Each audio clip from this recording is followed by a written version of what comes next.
नमस्कार, स्वागत है आपका बिग फाइट लाइव में। आपके साथ मैं हूं श्वेता मिश्रा अवस्थी। राजस्थान विधानसभा चुनाव के मतदान के बाद अब हर किसी को 3 दिसंबर का इंतजार है। 3 दिसंबर का दिन राजस्थान की सियासत के लिए एक नया सवेरा लेकर आएगा। इस दिन चुनाव का नतीजा आने के बाद तय होगा कि प्रदेश की सत्ता किसे मिलेगी। लेकिन राजस्थान में किसकी सरकार बनेगी, इसे लेकर अटकलों का बाजार भी गर्म है। बीजेपी हो या कांग्रेस, दोनों के अपने अपने दावे हैं। कांग्रेस को सरकार रिपीट होने का भरोसा है, तो वही बीजेपी प्रचंड बहुमत से सरकार में आने का दावा कर रही है। नेताओं के बयानों से हटकर देखें तो कांग्रेस और बीजेपी दोनों दलों ने मतदाताओं को लुभाने के भरसक प्रयास किए। दोनों दलों ने अपने पिटारे से वादों और गारंटियों की झड़ी लगाई। दोनों ही दलों ने मतदाताओं के लिए जमकर लुभावनी घोषणाएं की। बीजेपी को अपने साइलेंट वोट के साथ ही किसान, छात्र, युवा और महिला सुरक्षा संबंधी घोषणाओं के सहारे सत्ता परिवर्तन का इतिहास कायम रखने का भरोसा है, तो वहीं कांग्रेस को गहलोत सरकार की योजनाओं और गारंटियों के सहारे रिवाज बदलने की उम्मीद है। कांग्रेस प्रदेश अध्यक्ष गोविंद सिंह डोटासरा ने कह दिया है कि पिछली बार भी सभी निर्दलीयों ने और अन्य पार्टियों ने उन्हें समर्थन दिया था और आगे भी ऐसा ट्रेंड रहेगा। डोटासरा का दावा है कि जो भी अन्य प्रत्याशी जीत कर आएंगे वो कांग्रेस का ही साथ देंगे। नतीजों के बाद तय होगा कि कौन किसके साथ खड़ा है और इसी के साथ प्रदेश में नई सरकार की तस्वीर भी साफ हो जाएगी। आज बात इसी खास मुद्दे पर।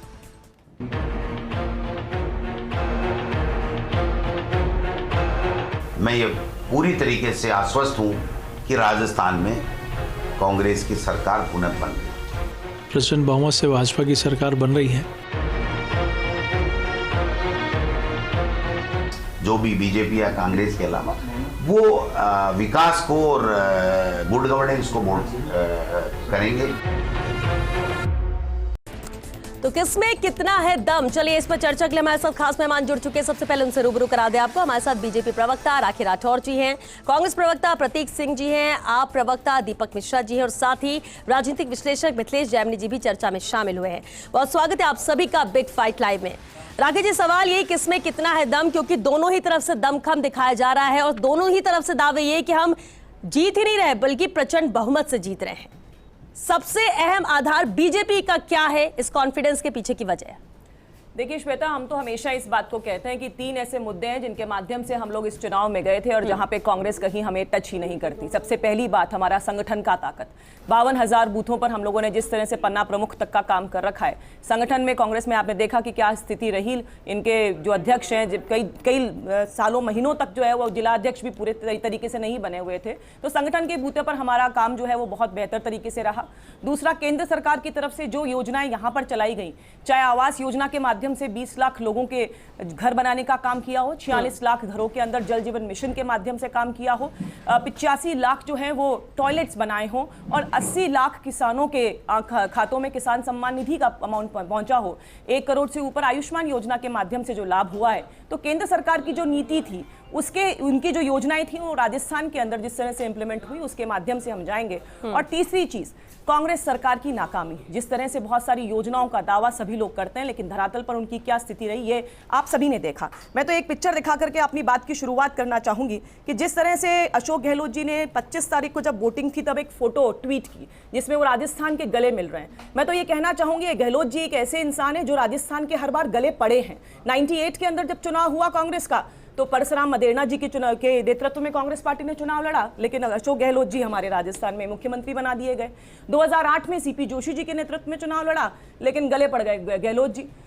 2018 में आपने देखा कि सचिन पायलट जी के नेतृत्व में कांग्रेस पार्टी ने चुनाव लड़ा, लेकिन गहलोत जी को यहां पर मुख्यमंत्री बनाया गया। और इनके मुख्यमंत्री कार्यकाल के बाद देखिए श्वेता क्या हुआ। 2003 के बाद में कांग्रेस पार्टी 56 पर, 2013 के अंदर कांग्रेस पार्टी 21 सीटों पर आके निपटी। यानी एज अ मुख्यमंत्री जनता ने हमेशा गहलोत जी को नकारा है, उनको निकम्मापन जो है, जिस तरह से सरकार का लोअर लेवल पे गवर्नेंस जीरो। तो बीजेपी का आधार ये कि ये भी एक वजह है, आप ये मान रही हैं कि 2023 के लिए प्रतीक सिंह जी इसका बेहतर जवाब दें। प्रतीक सिंह जी, देखिए बीजेपी में दम है, बीजेपी प्रचंड बहुमत के साथ आ रही है और कांग्रेस की तरफ से भी यही, क्योंकि मुख्यमंत्री अशोक गहलोत ने आज ये बात की कि 5 राज्यों में बीजेपी नहीं बन रही, इसलिए इतने कॉन्फिडेंस की जरूरत नहीं है। गोविंद सिंह डोटासरा भी ये कहते हैं कि हम भी प्रचंड बहुमत से जीत रहे, इसलिए हमें जरूरत ही नहीं पड़ेगी कि हम निर्दलीय बागियों की तरफ देखें, लेकिन फिर भी निर्दलीय हमारा साथ पिछली बार भी दिए थे और इस बार भी हमारे साथ आएंगे। लेकिन जो बात राखी जी कह रही है, सबसे पहले नेतृत्व की बात की, तो नेतृत्व तो प्रधानमंत्री मोदी कर रहे थे यहाँ पे इनके चुनावों का। तो क्या प्रधानमंत्री मोदी अपनी पीएम का पद त्याग करके क्या मुख्यमंत्री बनेंगे यहाँ पे, ये राखी जी मुझे बता करके जाए।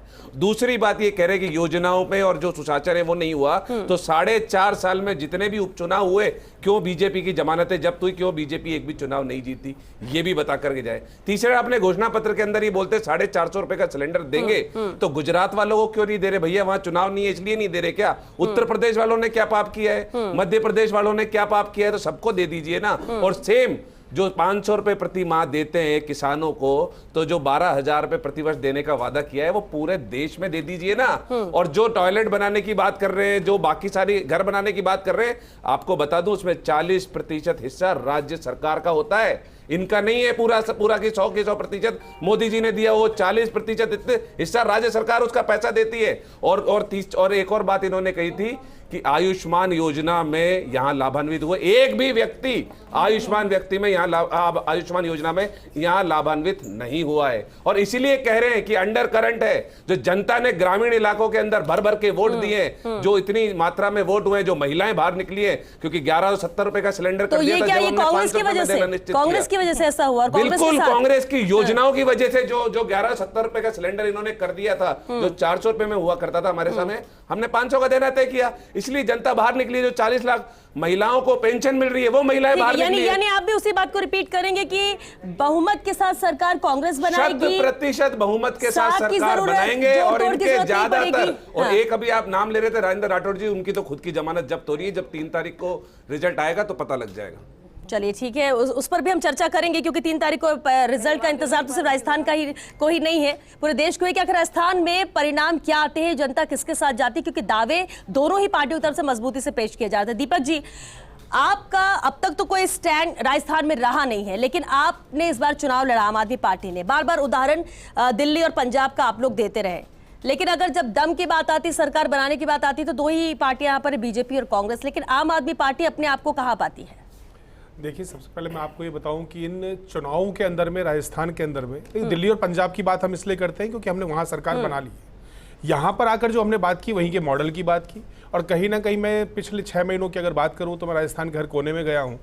राजस्थान की जनता का बहुत प्यार मिला, बहुत समर्थन मिला, और कहीं ना कहीं अरविंद केजरीवाल के मॉडल का वो समर्थन करते हैं। और हमने राजस्थान के अंदर में देखा भी कि केजरीवाल जी की कॉपी किस प्रकार से की गई, चाहे वो कांग्रेस हो चाहे भाजपा हो।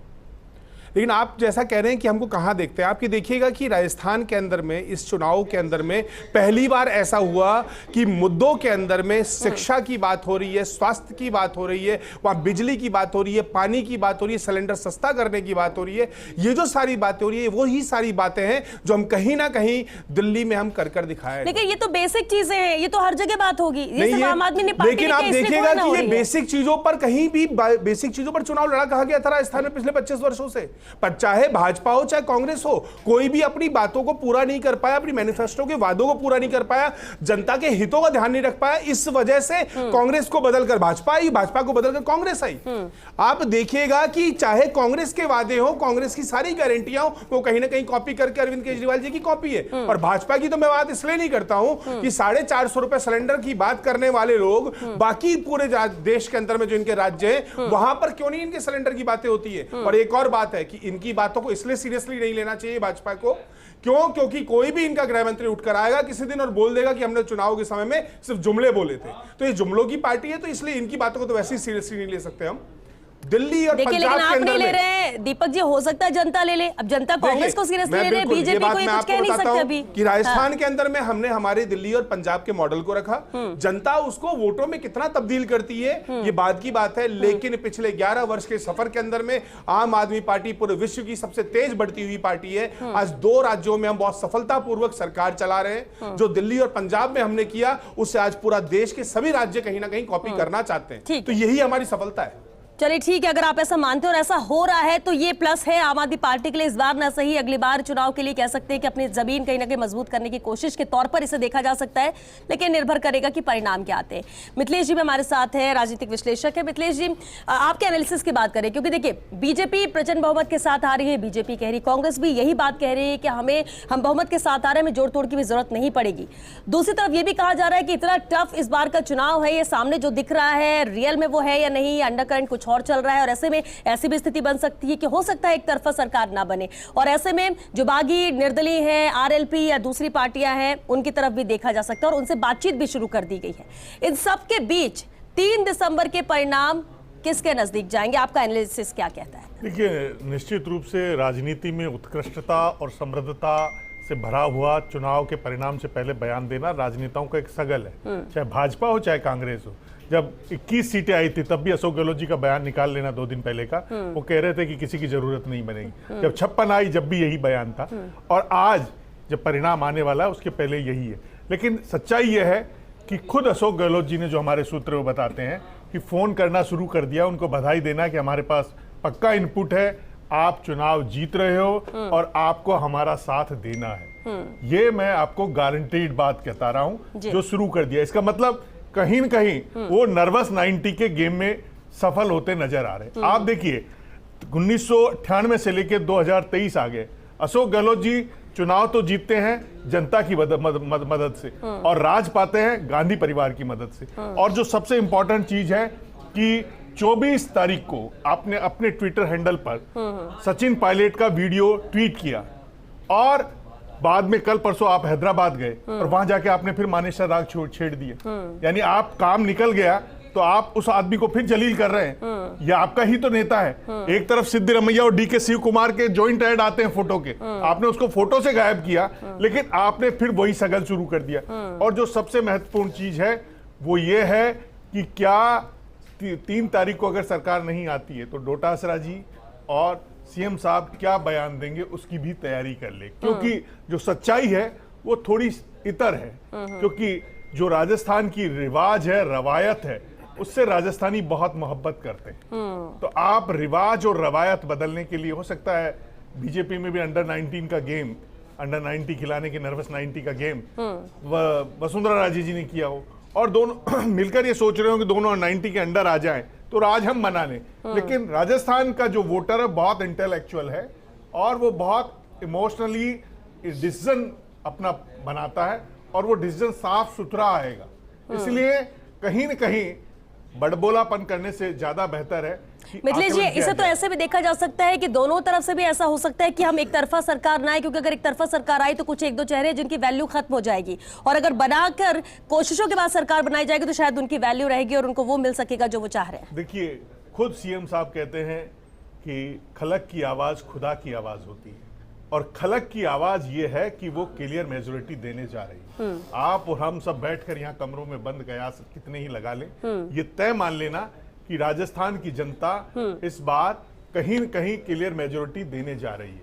वो हंग गवर्नमेंट लाना नहीं चाहती, क्योंकि उन्होंने देखा है पिछली बार कितने मिनी मुख्यमंत्री बन गए, कितने विधायकों ने, खुद सीएम साहब को कहना पड़ा कि जनता मेरे से बहुत खुश है लेकिन मेरे विधायकों से नाराज है। तो फिर वो विधायकों ने मनमानी की ना, बिल्कुल, और राकेश जी, 86 चेहरे आपने बदले ना, नहीं बदले, तो वो 86 चेहरों के प्रति एंटी इनकम्बेंसी खत्म हो गई। ये तो सच्चाई है, और ये अहम भी है। राकेश जी भी इस बात से इत्तेफाक रखेंगे कि अगर सरकार मजबूती के साथ चलानी है, बिना किसी शर्तों के साथ, सिर्फ जनता के हित में, तो एक तरफा बहुमत की सरकार आना ही सबके लिए, सबके हित में होगा। बिल्कुल श्वेता, एक मजबूत सरकार है वही तरीके से काम कर सकती है। इसका बड़ा उदाहरण हमारे केंद्र में भी नजर आता है, जब यूपीए 2 थी, जहां मजबूरी के कारण बहुत सारे विधेयक अटके, बहुत सारे काम अटके, और एक मजबूत सरकार जो पिछले 9.5 साल से भारत देश में हम देख रहे हैं, वो एक बहुत बड़ा उदाहरण है। और ऐसा ही हमारे स्टेट में होना चाहिए, एक मजबूत सरकार यहाँ मिलनी चाहिए। जिस तरह से प्रतीक जी अभी नेतृत्व की बात कर रहे थे श्वेता, राजस्थान के अंदर भी अभी कांग्रेस पार्टी ने तो अपना कोई नेतृत्व डिसाइड नहीं किया है, कोई सीएम फेस डिसाइड नहीं किया। हाँ, अलग अलग बातें जरूर होती है। गहलोत जी समय समय पर कहते हैं कि कुर्सी मुझे छोड़ नहीं रही है, लेकिन इनके किसी आला कमान ने कोई अनाउंस नहीं किया। हो सकता है प्रतीक जी को कोई खुफिया जानकारी हो कि नेतृत्व यहाँ पे डिसाइड हो गया। 40% की बात, कंट्रीब्यूशन की बात कर रहे थे श्वेता, यही बड़ा एक मुद्दा है। 40% कंट्रीब्यूशन जल जीवन मिशन में भी रहा होगा, लेकिन किस तरह से भ्रष्टाचार के भेंट चढ़ा वो पूरा मिशन हमने देखा कि पानी पिलाने जैसे गंभीर विषय में भी कांग्रेस पार्टी के लोगों ने जो भ्रष्टाचार किया वो सबके सामने था। और जहां तक देखिए उपचुनावों की बात है, मैं तो ये कहना चाहूंगी, इतिहास में कभी ऐसा नहीं हुआ कि रूलिंग पार्टी के जो जो कैंडिडेट्स थे वो कम थे जिला प्रमुख के रूप में, जबकि विपक्ष पार्टी के लोग ज्यादा थे। और अब देखिए श्वेता होगा क्या, कल जैसे ही एग्जिट पोल आएगा सबसे पहले एग्जिट पोल के नतीजों के आंकड़े बताए जाएंगे, नहीं नहीं ऐसे नहीं है, वैसे नहीं है, ऐसे भी नहीं है। और 3 तारीख को जैसे ही रिजल्ट आएंगे, मुझे लगता है 1 बजे 2 बजे 3 बजे तक ईवीएम के लिए जो रुदाली हमेशा स्टार्ट होती है कांग्रेस पार्टी की, वो शुरू होगी। वहां करवट थी या ये भी हो सकता है। और जो बातें प्रतीक जी मुझे बता रहे हैं या जनता को बताना चाहते हैं, वो दिव्या मदेरणा को समझा देते कि यहाँ पे कानून व्यवस्था अच्छी है, वो राजेंद्र गुड़ा को समझा देते, वो अशोक चांदना को समझा देते कि ब्यूरोक्रेसी जो है वो हावी नहीं होगी, वो समझा देते कि अपने लोगों को कि भाई इस तरह की चीजें नहीं करनी चाहिए, जो व्यवस्था है। भरत सिंह कुंदनपुर को समझा देते भ्रष्टाचार नहीं है, तो जनता शायद समझ लेती, इन्हीं को नहीं समझा पाए तो बाहर कैसे लंबी लिस्ट है, कई ऐसे नाम है जो अपनी ही सरकार के खिलाफ भी बात कह चुके हैं। और यही वजह कि कई बार नाराजगी जो आम जनता की थी वो सरकार से नहीं, योजना सबसे खुश है, लेकिन कुछ विधायकों के प्रति भी देखी गई। देखिए ये हमको समझाने की बातें कर रहे हैं, वो किसानों को नहीं समझा पाए कि 3 कानून काले कानून लेकर के आए, और जब किसान बैठा रहा 1 साल तक और उसके बाद में मोदी जी ने खुद बोला कि हम किसानों को नहीं समझा पाए। वो उन बेटियों को नहीं समझा पाए जो दिल्ली की सड़कों के ऊपर ब्रजभूषण शरण सिंह के खिलाफ बैठी रही, तो उनको नहीं समझा पाए, हमको बोल रहे कि समझा दीजिए। और दूसरी बात, जो हमने जो जिस तरीके से 4.5 साल 5 साल सरकार चलाई है, जनता के लिए गारंटी लेकर के आए और इनको मजबूर कर दिया कि सोशल सिक्योरिटी की बात करें, आप इनको मजबूर कर दिया कि गैस सिलेंडर की बात करें, इनको मजबूर कर दिया पेट्रोल डीजल की बात करें, इनको मजबूर कर दिया कि स्वास्थ्य की बात करें, शिक्षा की बात करें। इसी वजह से जो अंडर करंट है, जब 3 तारीख को रिजल्ट आएगा तो पता चल जाएगा। उसमें कोई बड़ी बात तो है नहीं। अब तो मत पेटी के अंदर अब पैक हो चुके हैं सब। अब मेरे बोलने से या किसी के भी कुछ भी बोलने से कुछ ज्यादा फर्क पड़ने वाला है नहीं। 3 तारीख को जब रिजल्ट आएगा तो आप भी यही होंगे, हम भी यही होंगे, पता लग जाएगा जनता के सामने कि कांग्रेस पार्टी की सरकार बनेगी और प्रचंड बहुमत के साथ बनेगी। ठीक है मिथिलेश जी, जो संकल्प की बात करें, गारंटी की बात करें, और बहुत सारी चीजें हैं जो रिझाने की कोशिश भी की गई है, दावे किए गए कि सरकार बनती है तो हम ऐसे फैसले लेंगे, लेकिन क्या वाकई में जो अब तक होता रहा है उससे इतर इन चीजों में कुछ बदलाव हुआ है? जनता ने अपना मत बदला होगा या इन पर फोकस किया होगा? देखिए निश्चित रूप से अब क्या कि एक तो आपको 1998 का मॉडल चेंज करना पड़ेगा। आज सब्जी बेचने वाला 2000 रुपए कमा लेता है, अब आप परसेप्शन उसका ऐसा नैरेटिव सेट किए हुए हैं कि उसके पास तो कुछ भी नहीं है, जबकि ईमानदारी की बात है कि गांव में भी आर्थिक खुशहाली का दौर शुरू हो चुका है। ये एक कड़वी सच्चाई है, क्योंकि कृषि के जितने भी जीन्स हैं उनके दाम बढ़े। मैं खुद भी किसान हूं तो मैं जानता हूं कि आज से 10 साल पहले बाजरे की कीमत क्या थी, आज क्या है, आज गेहूं की कीमत क्या थी, कल क्या थी, दूध का दाम आज क्या है, कल क्या था। तो ये तमाम कंपैरिजन हम करेंगे तो हमको पता चलेगा कि ये छोटी छोटी चीजें से आदमी उबर आ चुका है और वो बात करने लग गए हैं मुद्दों की। और यही कारण है कि गहलोत साहब 1998 में आए और उन्होंने जब अकाल पड़ा और जब उन्होंने उसके बदले अन्न की योजना चलाई तो लोगों ने बहुत तारीफ की और लग रहा था वापस आ जाएंगे। हुआ क्या आपको पता है। उसके बाद जब दोबारा गए 13 में, तब क्या हुआ, उन्होंने खूब सारी स्कीमें चलाई, यात्राएं कराई, 5-5 बर्तन दिए, साड़ियां बांटी हमारे गांव में, अब के मोबाइल बांटे, जब साड़ियां बांटी और महिलाएं उन बर्तनों को साड़ियों को लेके घर पे आई और रिजल्ट क्या है। तो ये देने का जो डिलीवरिंग का सिस्टम है ना, उसके घर में मोबाइल सबके पास है। आप हिंदुस्तान को आप वो हिंदुस्तान मत समझिए कि बिल्कुल बदहाली हिंदुस्तान है। हिंदुस्तान अब बदल चुका है, वो अपने मुद्दों की बात करने लग गया। बिल्कुल, लेकिन वक्त भी बदला है, चुनाव भी बदले, चुनाव के तरीके भी बदले हैं, मुद्दे भी बदले हैं, जरूरतें भी बदली, आम जन की और समझदारी भी बदली, कह सकते हैं जनता की। हाँ बस वक्त हो रहा है जी। सचिन पायलट के लिए बोल रहे हैं मानेसर वाले मान में 1980 में जब इंदिरा गांधी प्रचंड बहुमत से आई तो भजन लाल जी पूरी सरकार को लेकर मिल गए और अशोक गहलोत जी उस सरकार में सांसद थे। तब उन्होंने इंदिरा गांधी को क्यों नहीं समझाया कि आप ये गलत काम क्यों कर रहे हो। आज सचिन पायलट उनके समर्थकों को बार बार कह रहे हैं 10 करोड़ ले गए, 15 करोड़ खर्च हो गए तो मैं दिला दूंगा। तो उस दिन ही समझा देते, जब भी आप सांसद थे इंदिरा गांधी का हाथ पकड़ के कहते कि मैडम ये देश में गलत प्रथा मत शुरू कीजिए। पूरी पार्टी शामिल हो गई भजन लाल की। तो ऐसा तो जब भी रोक सकते थे। देखिए राजनीति में कहते भी तो कि कोई भी चीज परमानेंट नहीं होती है। अगर वही फैसले दूसरों के लिए होते तो आप उस पर सवाल उठाते और वही अगर आपको करने होते तो वो बेहतर हो जाते और उस पर कोई सवाल नहीं उठाता है।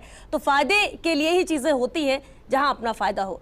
बहरहाल अब जनता ने तो तय कर दिया है, अब देखना होगा 3 तारीख, क्योंकि ये जो बयानों की हम बात कर रहे हैं ये बयान 2 तारीख तक ऐसे ही सुनने को मिलेंगे, दावे ऐसे ही सुनने को मिलेंगे, लेकिन तस्वीर और तकदीर की बात है तो ये तो जनता तय करेगी 3 तारीख को परिणाम के साथ। बहरहाल वक्त हो चुका, बहुत शुक्रिया आप सभी का इस चर्चा में शामिल होने के लिए। तो किसमें कितना है दम, 3 दिसंबर को तस्वीर होगी साफ।